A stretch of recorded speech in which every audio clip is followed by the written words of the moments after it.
back to another video, and today we're going to be talking about Married at First Sight. First, before we talking about that, I want to talk about, I don't know if you've seen, I am revamping my page. I did a new intro, and I know the last two videos were vertical. So I'm still learning this YouTube thing, so I done turned my phone horizontal now when I'm doing the videos because it shows better on YouTube. Don't show that, that background stuff. So anyway, let's get into it. All right, Married at First Sight. That's my favorite show. I've been watching it since it came on episode 1. Since the first season premiere, I've been watching Married at First Sight.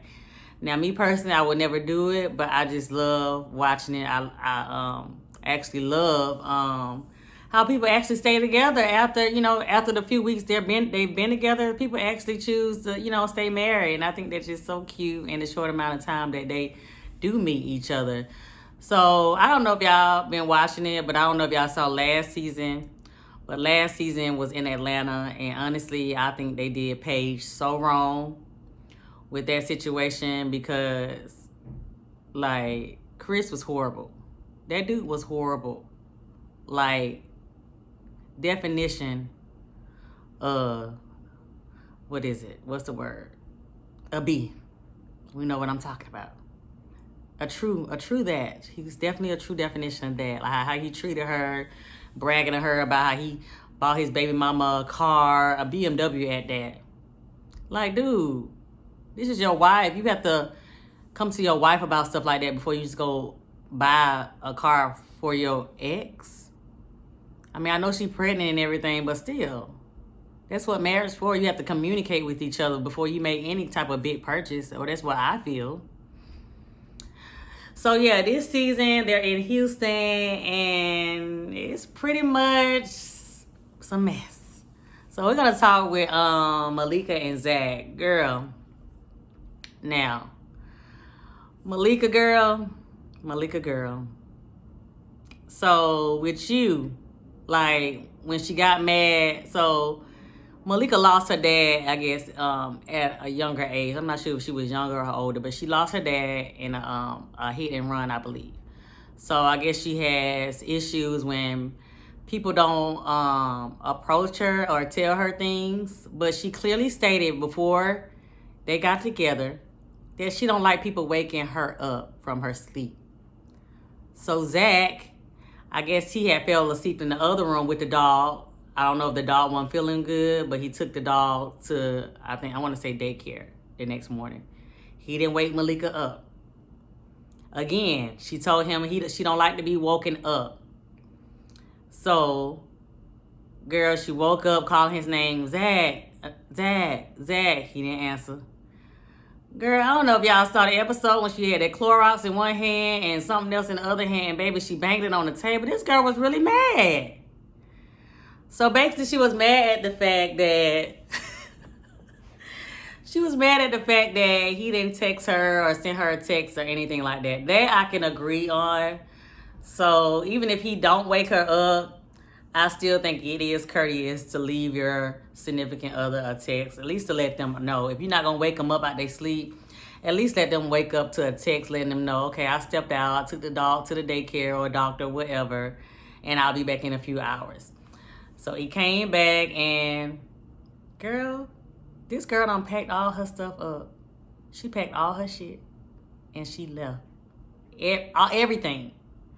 So I guess a few days later when they, calmed that situation down, they came back and talked about it. Still no resolution because she was still mad. She crying with the pastor, talking to him, telling him about how she, like her dad was there all the time, and she just feel like if, somebody do her like that, she don't feel safe, and, she don't trust them because her daddy was always there in her life to be that protector she can always, count on. So, he done said he was sorry and everything, blah, blah, blah. And then, so this week is the week where they invite all their friends to their place to, to meet their, to see how their place look, and then talk to their friends to see, more information about the other person. So, girl, I guess Zach thought everything was cool. And viewers, I thought everything was cool. But this girl done sent a text to this dude. I think, okay, honestly, I think this move was really childish. Like, girl, grow up. You 30. You 30 years old. Grow up. Like, that's just a childish move. A real elementary, well, not even elementary. That's a real high school childish move. She gonna text him and say that everything canceled. So basically, the housewarming canceled after they already invited their friends to this thing. You gonna say that you canceled it? So anyway, they end up having the thing, and then I guess they end up talking to each of their friends to learn more about what they are as a person. And Malika was talking to Zach's friend, and Zach's friend basically told him like he don't like women that lash out like that, don't communicate well. Let's put it this way: you know how people like to verify us, black women as the angry black woman. So basically, in short term, he basically said that basically something like around that wording, like basically women that get mad all the time about this little stuff and they blow up, So basically told her that, and then Zach went to her friends, which were women, and they were just saying you just gotta give her time to warm up to you, blah blah blah blah blah blah. And he said, what if she keep doing this and that? And basically the girl said, well, you haven't gave her time to, for her to learn from her mistakes. But so when that was over, he guess had a little conversation with her saying that it was basically childish of you to cancel the housewarming knowing that we were fine, because when they left from talking to the pastor Kyle, they were basically on the same page. They were good. As if I thought they were good. Zach thought it was good too. So for you to say it's canceled, girl, grow up. Grow up. First of all, it's communication. If you still don't feel a certain type of way, why you just didn't say that? Stop holding stuff in. That stuff irks me. If you got something to say what's on your mind then at that moment. That way you can hash it out then. Don't go to bed with still stuff on your mind that you wish you would have said. That's dumb. And nobody should ever have to go to bed being angry. Me, like far as a relationship, far as like being in a relationship, I feel if I ever get mad with my significant other, I'm gonna tell, we need to talk about it. Nobody needs to go to bed angry. If you have to chill out for a minute, you go on that side of the room, I go on this side of the room, we calm down, namaste, do what we gotta do. But we're gonna have to talk about this. And my sense of communication is, I don't do all that yelling. I used to in the past. I used to be one of those that be all loud and stuff, but I've learned to calm down. It's not worth it, y'all. It's not worth it to do all that extra stuff. So, therefore, I feel we can come together. We're both calm. That's why we get our space. If you need your space for a minute, I need my space for a minute. That's what the space is for. It's to basically calm down and to come back in a calm space and talk about the situation and talk about how can y'all resolve it. If they would have did that, they would have been peaches and cream. It wouldn't have been no issue. But it's her. And the past episode, he's basically saying that he can't forgive her for stuff. This happened more than one time, y'all. So now he feeling like he done made a mistake. He really wanted this. He up there crying, his eyes out, saying that he really wanted this to work, but he just don't think that she's the one for him. So it's a lie. She just need to get it together. She too old to be acting like a child, honestly. It's like she like to play victim. And I don't know, maybe they not showing everything, because you know how TV shows, they edit the version where the viewers gonna like. The viewers like the drama. The viewers like when something is about to happen. That's the suspense to make you come back and watch another episode. So maybe they're not showing something that we just don't know about. But far as what I'm seeing, she gotta cut that out. She gotta cut that out. All right, next couple. Who can we talk about? Let's talk about Rachel and Jose. So, baby, we already know from the start about their relationship. Baby, they was A1 when they first met.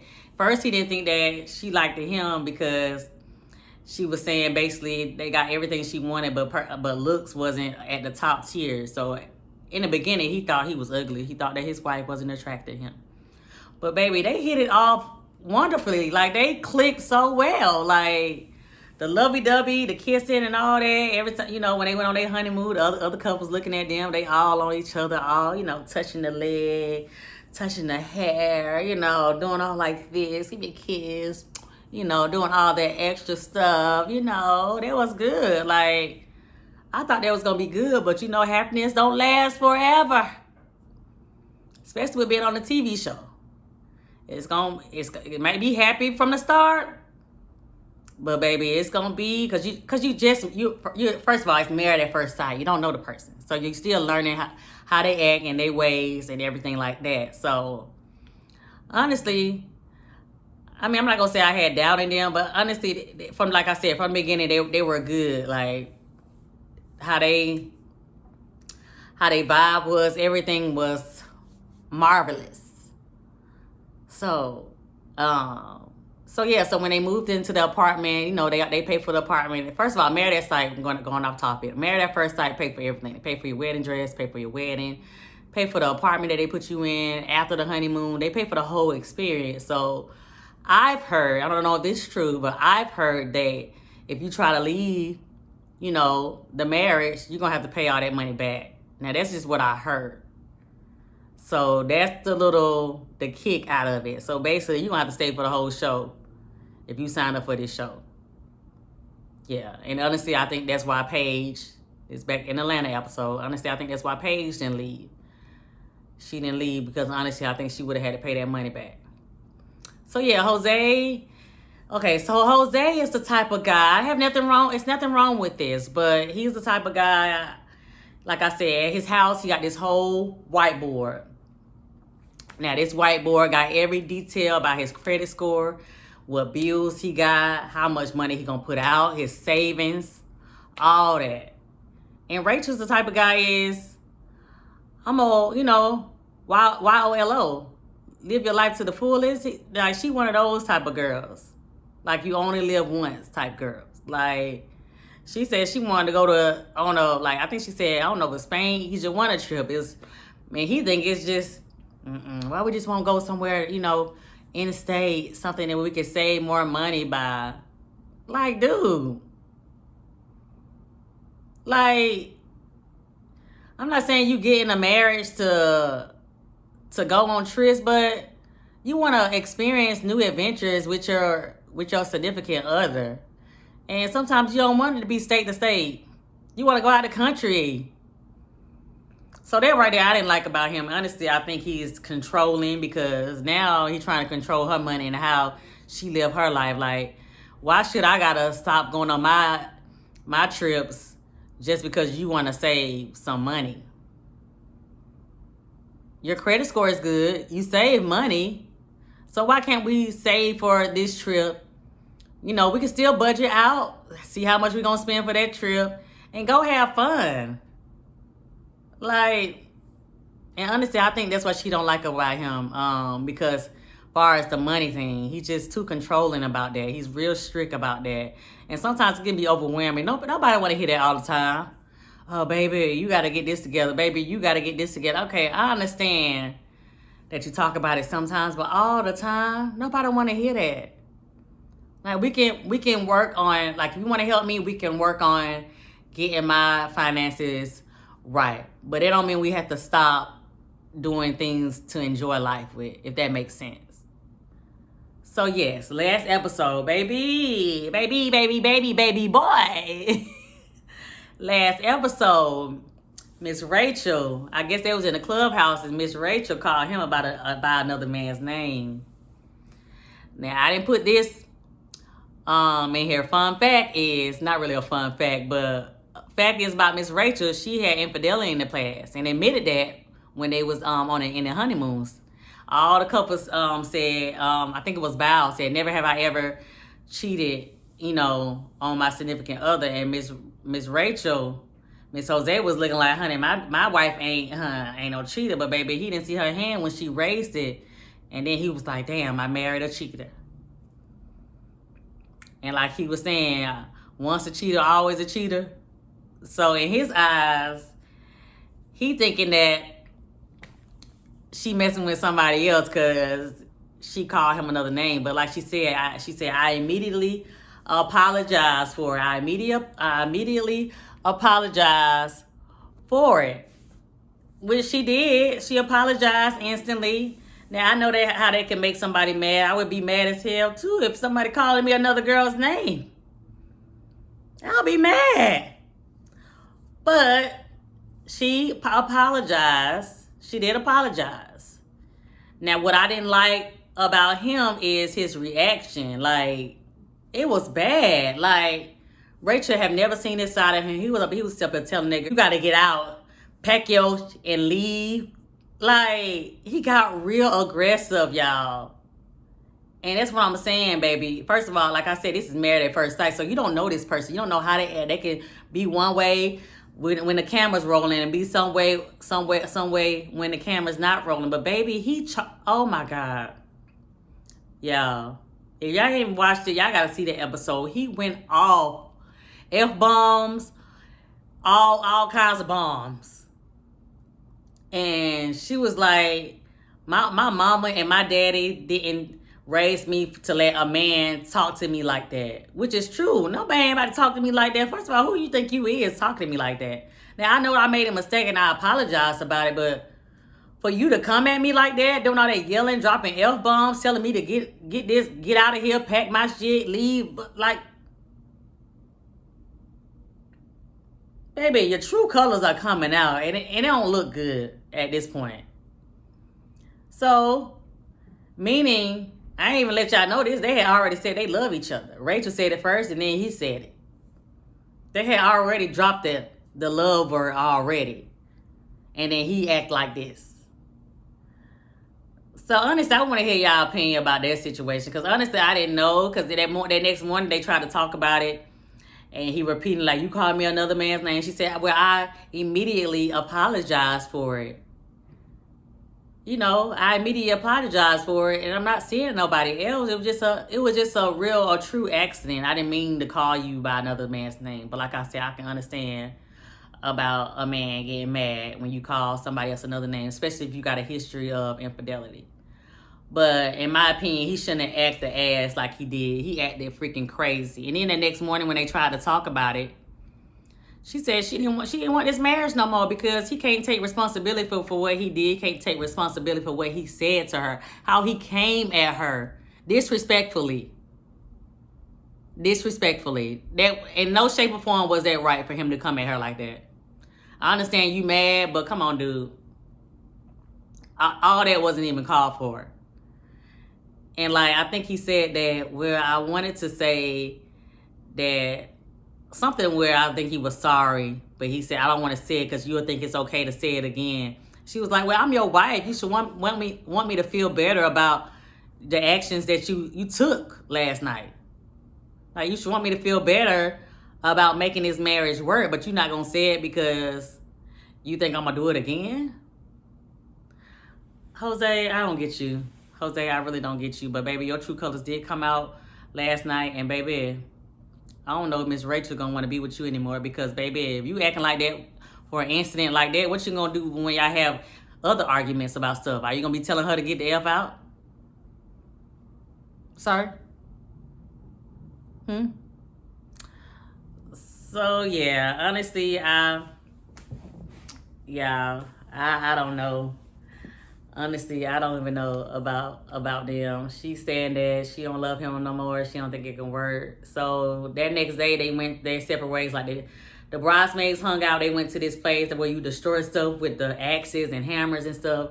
And then the dudes went golfing, and he brought it up to them. And oh yeah, another thing.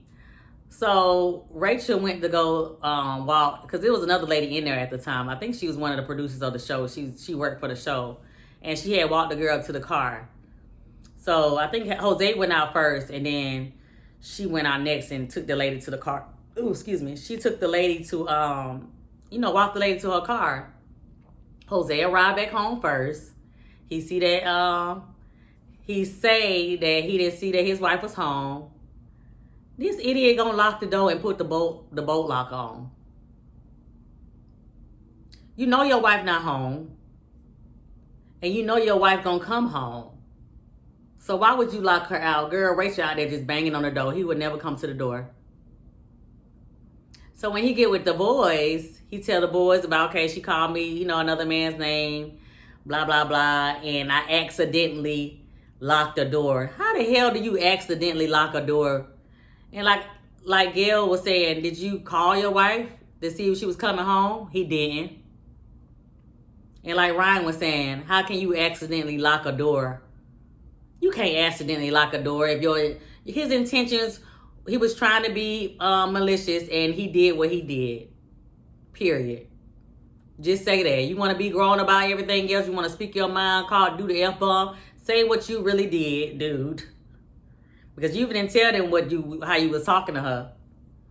And like the other dudes were saying, like, it's something you're not telling us, because how is she going to say she wanted a divorce after she called you another name and she apologized for it? So something ain't right. Everything ain't always peaches and cream, baby.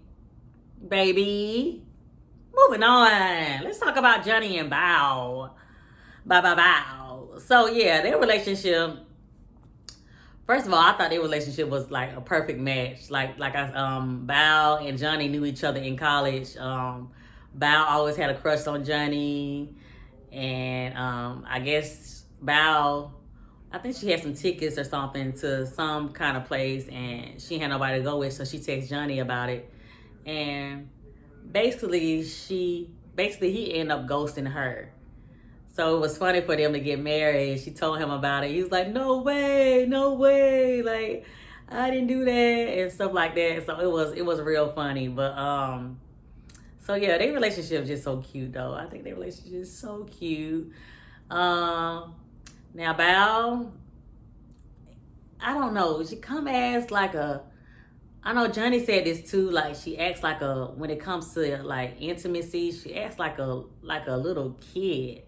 And I could see that, because she, in some stuff and some scenes, she does act like a little like childish when it like that goofy giggly type child or something like that. It's like, I don't know, but she acts some type of way. It's just, I don't get, she kind of act like she's still like a little bitty kid.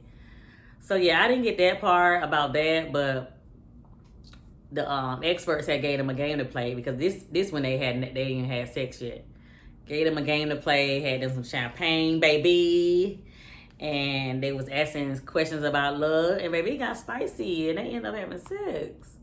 And honestly, I think that's when the sparks happened, because Johnny, he was actually crying, saying that he's probably not even ready for marriage because how she was acting. And he doesn't feel that spark. He doesn't feel that, that spark for her, to make him want to be with her because of her ways and how she acts about certain things. But that sex, it did it.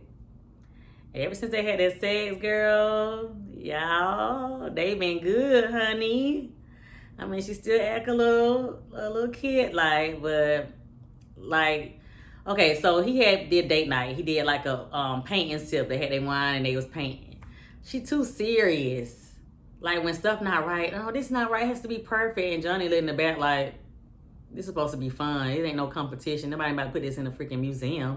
It's just a fun thing. We ain't trying to first of all, we're not really trying to focus on the painting. We're trying to focus on each other and vibing with each other with the wine.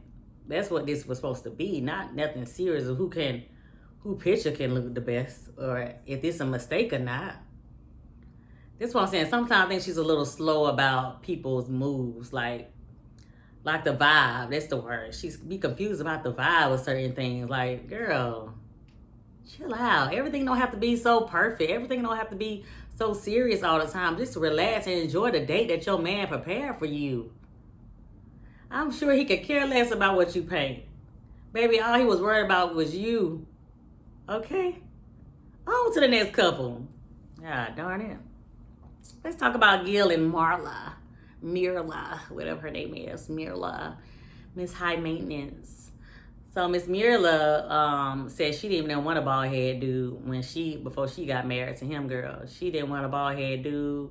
She was very high class. Well, she don't think she's high class, but I think she is, baby. She got all Louis Vuitton, all kinds of types of purses, everything. I mean, it's okay to treat yourself. But I feel when you're in a marriage, like, you got to think about priorities and, money thing. That's what, marriage is about. You talk about, your finances and what we're going to do to save and blah, blah, blah. So Miss Murla is the type where she even give him a kiss on wedding day. You can pat me on the cheek. That's what she did. You can pat me on the cheek.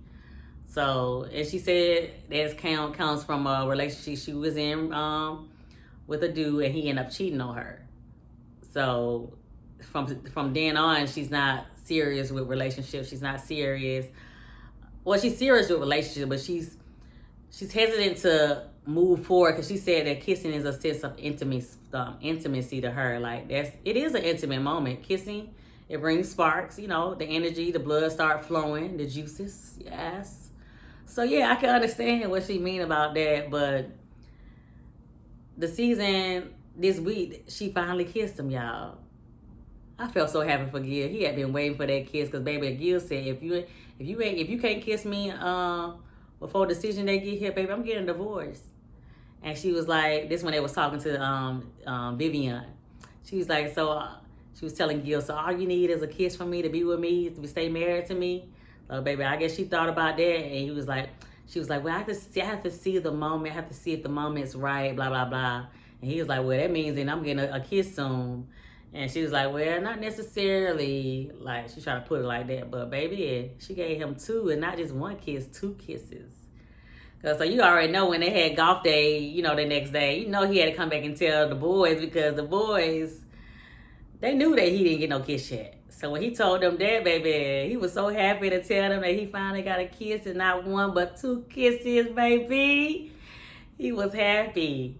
So that's good that they're, she's finally laying her guard down. So that means she's feeling him, because this is not even her type of dude. Like, well, it is her type of dude, probably emotionally, but far as like I said, the bald head, that wasn't her type of dude, the bald head like dude. But I don't think there's nothing wrong with a bald head. I like a bald head. I like a bald headed dude. So yeah, I think their relationship is cute. She just I think that's just how she is. Like, she was on her phone shopping. So, is this cute? Is this cute? And like Gil said, I'm not trying to get married to be your, basically your guinea pig. Somebody to go out with you all the time.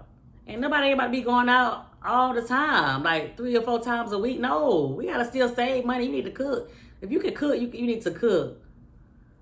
Like, ain't no going out. And then she wanted to go to a restaurant because they had this Chanel drink, and they had Chanel on the glass and everything like that.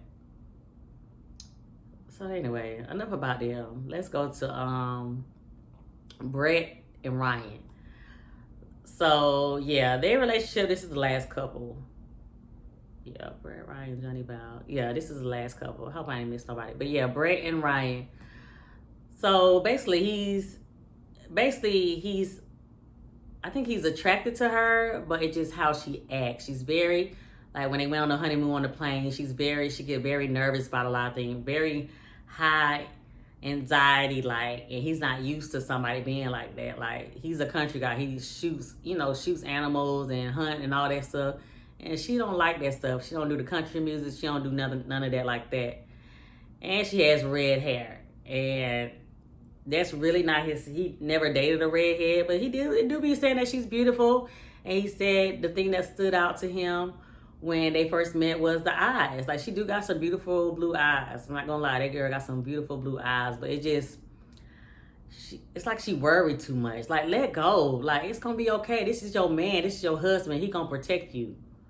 So I think that's what it is with him. And that's honestly, I think that's why he don't feel the spark from her, because she just need to let go a little bit. She need to let go of that scariness. I mean, you can be scared, but let your husband take lead. Honestly, obviously he's trying to take lead and make you feel comfortable, but she's just not letting him. I don't like, because she's feeling the relationship more than he is.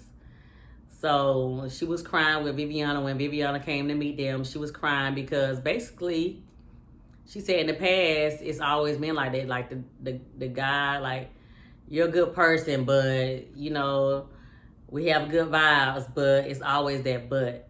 And so when he said that he haven't felt the spark yet, like, you're a cool person, but I still ain't felt that spark, she started crying. It brought up, old experiences of her past. So yeah, with her, honestly, I think for him to like her, I think she just need to put her guard down and trust more. Honestly, she has to. She gotta trust more, or she just gonna be single. You gotta trust your man.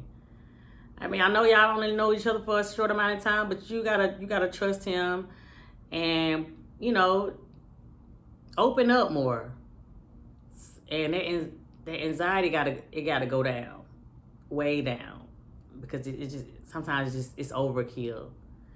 And honestly, I think that's why too. So yeah, I think that's what's been going on this season as far as Married at First Sight in Houston.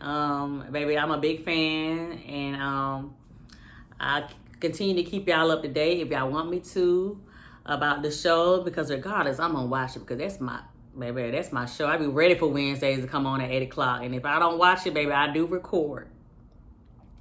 So yes, y'all, if y'all made it to the end of the video, thank you for watching. Thank you for watching. I hope you guys can tune in to the next video that I'm going to do. I really appreciate the support. Please don't forget to like, comment, and subscribe. And don't forget to hit that bell to be notified when I post. Man, can't even talk. But anyway, I love you guys, and I will see you guys on the next video. Peace.